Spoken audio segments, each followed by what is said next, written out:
Rajim.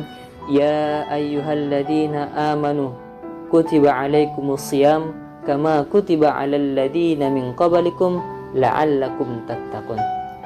As-siyam la'allakum tattaqun.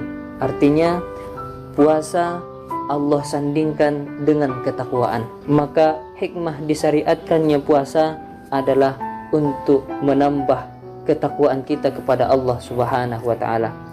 Dan kalau kita lihat ayat ini secara garis besar dapat kita pahami bahwa puasa bukan hanya disyariatkan kepada umatnya Rasulullah sallallahu alaihi wasallam, tetapi juga sudah pernah disyariatkan kepada Nabi dan umat sebelum Rasulullah sallallahu alaihi wasallam. Kenapa puasa Allah sandingkan dengan ketakwaan? Karena memang di dalam ibadah puasa ketika mengerjakannya pastinya melakukan perintah Allah Subhanahu wa taala dan meninggalkan segala larangannya, yang meliputi definisi takwa itu sendiri. Maka orang yang berpuasa, ketika ia berpuasa pastinya akan meninggalkan makan dan minum. Makan dan minum adalah hal yang dihalalkan di luar puasa. Makan dan minum yang dihalalkan. Yang dihalalkan saja ia tinggalkan, apalagi yang jelas-jelas keharamannya tentunya ia tinggalkan karena Allah Subhanahu wa taala. Maka inilah yang membuat puasa Allah sandingkan dengan ketakwaan. Sebenarnya kalau seseorang berada di tempat yang sunyi, di dalam kamar, bisa saja ia makan dan minum tanpa ada orang yang mengetahuinya. Tetapi itu tidak pernah ia lakukan karena ingin mendekatkan diri kepada Allah Subhanahu wa taala. Begitu juga kalau seseorang dalam berkumur-kumur atau mungkin dalam berenang menyelam sambil minum air, tidak akan ada orang yang mengetahuinya. Tetapi ia tinggalkan karena ingin mendekatkan diri kepada Allah Subhanahu wa taala. Begitu pula orang yang berpuasa, ia melatih dirinya untuk semakin dekat kepada Allah Subhanahu wa taala.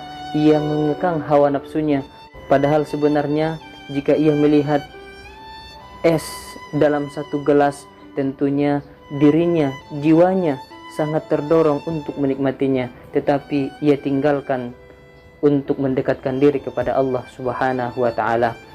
Maka mari senantiasa perbanyak amal ibadah di bulan Ramadan ini, dan mari senantiasa perdalam ilmu agar kiranya setiap amalan yang kita lakukan tidak sia-sia di hadapan Allah Subhanahu wa taala. Karena Ramadan bagaikan bongkahan es batu. Bongkahan es batu dipergunakan atau tidak dipergunakan sama saja, bongkahan es batu akan tetap mencair. Begitu juga dengan Ramadan. Ramadan dipergunakan atau tidak dipergunakan, Ramadan akan tetap berlalu begitu saja. Ramadan walaupun dipergunakan dengan amal-amal saleh, amal kebaikan seperti tilawatil Quran, mungkin 1 juz per hari, 2 juz, 5 juz, atau bahkan khatam tiap harinya. Atau Ramadan dipergunakan dengan memperbanyak amal-amal yang sunnah, memperbanyak zikir, istighfar kepada Allah Subhanahu wa taala. Atau kita pergunakan Ramadan dengan keburukan, dengan yang tidak manfaat, dengan maksiat kepada Allah Subhanahu wa taala, tetap sama saja Ramadan itu akan berlalu begitu saja. Sabda Rasulullah sallallahu alaihi wasallam yang diriwayatkan oleh Imam Ahmad, rubba shaimin hattuhu min siyamihi al-ju' wal 'atas. Betapa banyak yang berpuasa tetapi yang ia dapatkan di dalam puasanya hanya al-ju', lapar, wal 'atas, dahaga. Hanya itu yang ia dapatkan. Mudah-mudahan kita tidak termasuk dalam golongan hadis yang ini, agar kiranya amalan ibadah kita nantinya menjadi amal pemberat untuk mengantarkan kita kepada ridhonya Allah Subhanahu wa taala dan masuk surga Ar-Rayyan sebagaimana yang dijanjikan Rasulullah sallallahu alaihi wasallam dalam hadisnya. Syukran, mudah-mudahan bermanfaat. Ma asabaka min hasanatin faminallah wa ma asabaka min sayyi'atin famin nafsik. Assalamualaikum warahmatullahi wabarakatuh.